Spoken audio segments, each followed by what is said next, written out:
James was enjoying his life on the island of Sodor, but he still had a lot to learn.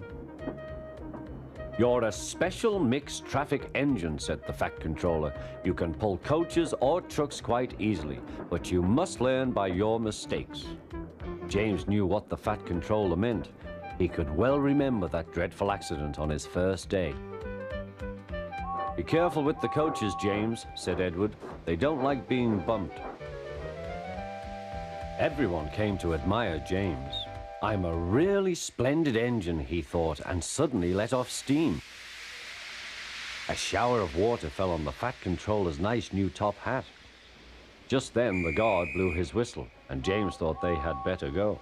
Go on," he puffed to Edward. Don't push," replied Edward. The coaches were grumbling too. "Don't go so fast, don't go so fast." But James didn't listen.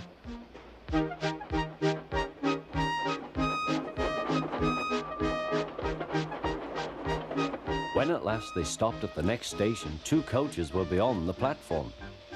They had to go back to let the passengers out. But no one seemed to know about the Fat Controller's top hat, so James felt happier.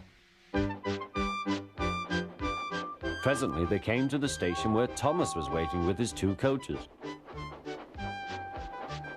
"Hello, James," said Thomas. "Feeling better?"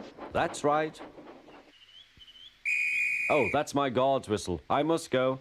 I don't know what the Fat Controller would do without me to run this branch line." And he puffed off importantly. Edward and James passed the field where James had had his accident.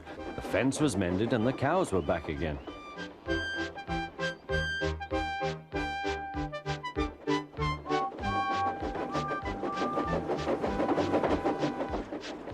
They ended their journey and rested before setting off for home. James was still wondering what the Fat Controller would have to say about his top hat.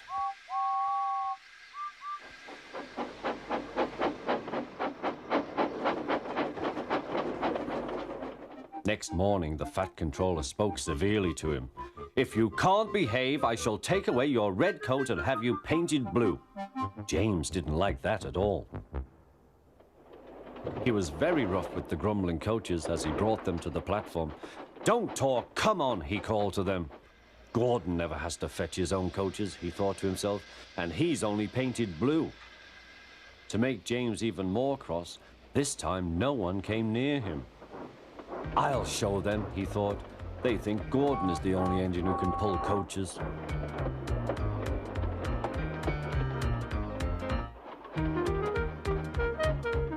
"Hurry, hurry, hurry," puffed James. "You're going too fast, you're going too fast," replied the coaches. James laughed and tried to go faster, but the coaches wouldn't let him. "We're going to stop," they said. "We're going to stop."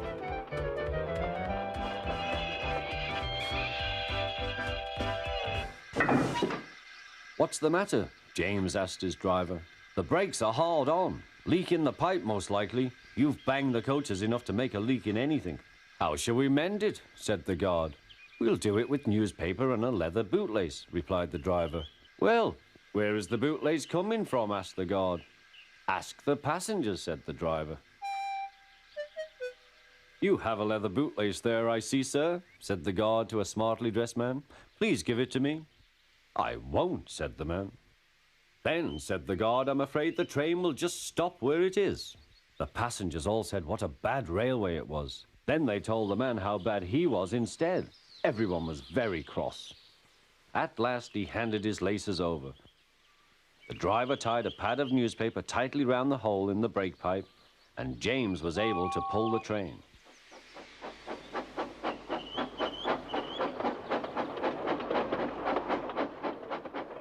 But he was a sadder and wiser James and took care never to bump coaches again.